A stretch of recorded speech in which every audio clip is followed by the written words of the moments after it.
ආයිබෝන් ළමයිනේ සුබේ channel එකට සාදරයෙන් පිළිගන්නවා.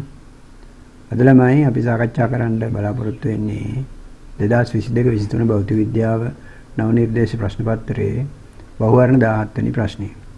දිග සිම්පල් L වන සරල අවලම්බයක දෝලන කාලාවර්තය කැපිටල් T වේ. දිග 2L වන සරල අවලම්බයක් උත්තෝලකයක සීවිලිමේ L ඇතයි සිතන්න. උත්තෝලකයේ සිරස්ව ඉහළට G බෙදීම දෙකක ත්වරණයකින් ගමන් කරයි නම් මෙම අවලම්බයේ දෝලන කාලාවර්තය කුමක් වේද? එතකොට දැන් අපි මේකට නිකන් රූප සටහනක් අඳගමු. දැන් එක අවලම්බයක් තියෙනවා මෙහෙම දිග L. ඒතර සාමාන්‍ය අවකාශයක තියෙන්නේ උත්තෝලකයක නෙමෙයි. එතකොට ඒකේ එතන ත්වරණය G නේ පහළට වෘත්තීය ත්වරණය තියෙන්නේ. එතකොට මේකේ ආවර්ත කාලය කැපිටල් T සමානයි අපි දන්නවා 2.5 වර්ගමූල L බෙදීම G. ඊළඟට මොකද කරලා තියෙන්නේ? උත්තෝලකයක් තියනවලු. ඒ උත්තෝලකය ඇතුලේ අවලම්බයක් එල්ලලා තියනවලු. ඒකේ දිග 2L කියනවා. 2L. එතකොට ඒ උත්තෝලකයේ උඩට යනවා කියනවා G බෙදීම 2 ත්වරණයකින්. ඒතර මේ උඩ පැත්තට මේකේ තියෙන ත්වරණයක් G බෙදීම 2ක. එතකොට මේ උත්තෝලකයේ ඇතුලේ ඊට අමතරව දැන් ගුරුත්වාකර්ෂණයෙන් ඇති කරන ත්වරණයක් තියෙනවානේ. එතකොට ඒ ත්වරණය G කියලා ත්වරණයකුත් තියෙනවා.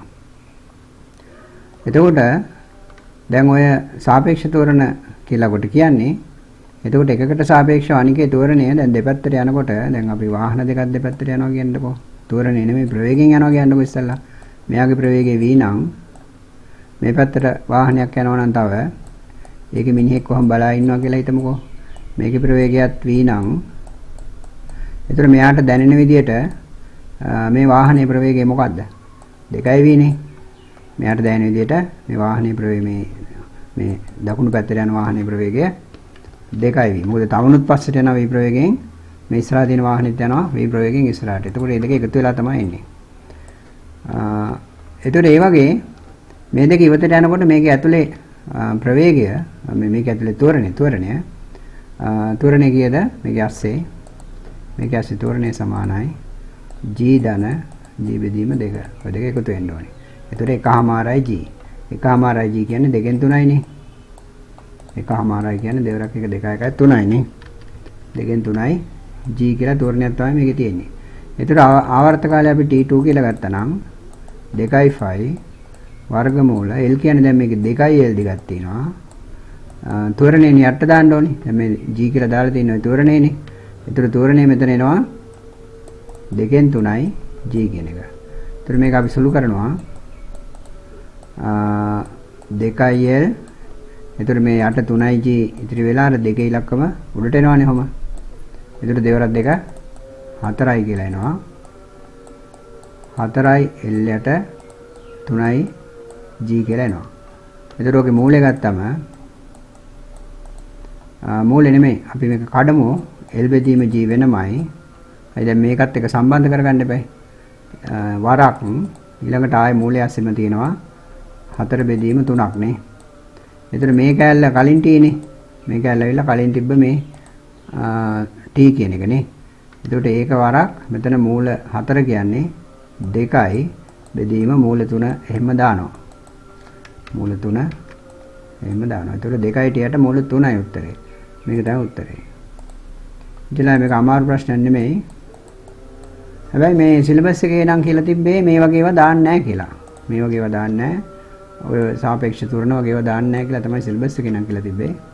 ඉතින් ඒක කොහොමද දන්නේ නැහැ. ඉතින් ඒගොල්ලන්ට අමතක වුණාද නැත්නම් නිකන් ඒකේ තියෙනවනේ අර ඒවා දැනගෙන ඉන්න ඕනි කියලා එකක් තිබ්බා හැබැයි. සිලබස් එකේ තියෙනවා සාමාන්‍යයෙන් දැනගෙන ඉන්න ඕනි කියලා. ඒ නිසා දැන් මට දන්නේ නැහැ. සිලබස් එකේ හැබැයි මේ වගේ ත්වරණ රාමු අයින් කරා 2017 සිලබස් එක අලුත් කරනකොට. හොඳයි කොහොම වුණත් මේකට උත්තරේ මේක ඉතින් අමාරු ප්‍රශ්නකුත් නෙමෙයි. ওই විදිහට තෝරන දෙක එකතු කරලා ගන්නයි තියෙන්නේ. අනිත් එක දැන් අපිට දැනෙනවනේ මේ මෙහෙම දැන් උඩට යනකොට අපේ මේ ධනිස් සාමාන්‍යයෙන් මෙහෙම නැමෙනවනේ. අපි එකපාරට නිකන් පහත් වෙන ගතියක් වෙනවනේ උඩට යනකොට. එතකොට අර ත්වරණේ වැඩි වුණා කියලා අපිට තේරෙන්න ඕනේ. පහළට දැන් අපි ඇවිල්ලා බිමට වැටුනොත් කකුල් නැමෙනවානේ. එතකොට තෝරණය වැඩි වුණා කියලා අපිට දැනෙනවා. අපිට මොකක් හරි වෙනසක් දැනෙනවා. ඉතින් තෝරණය වැඩි වුණා අපේ ඇඟ පහළට තෙරපෙනවා වැඩියෙන්. පහළට තෙරපෙනවා වැඩියෙන්. ඒතර පහළට තියෙන තෝරණය වැඩි වුණාම නෙහෙම වෙන්නේ. සාමාන්‍යයෙන් අපි ජී තෝරණයෙන් ඉන්නවා නම් අපිට පාඩුවේ ඉන්න පුළුවන් වහම.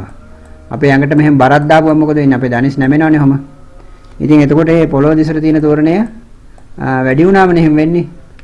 ඉතින් මේ එහෙම හිතා අපිට ඔක හදන්නත් පුළුවන්.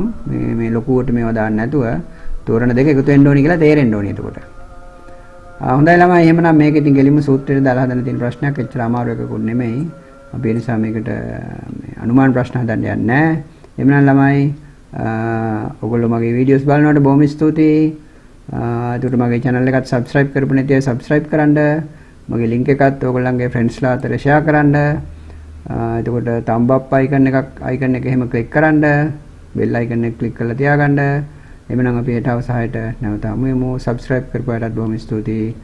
අපි ඊට අවසානයට නැවත හමු වෙමු 18 වෙනි ප්‍රශ්නය හදන්න. ආයුබෝවන්.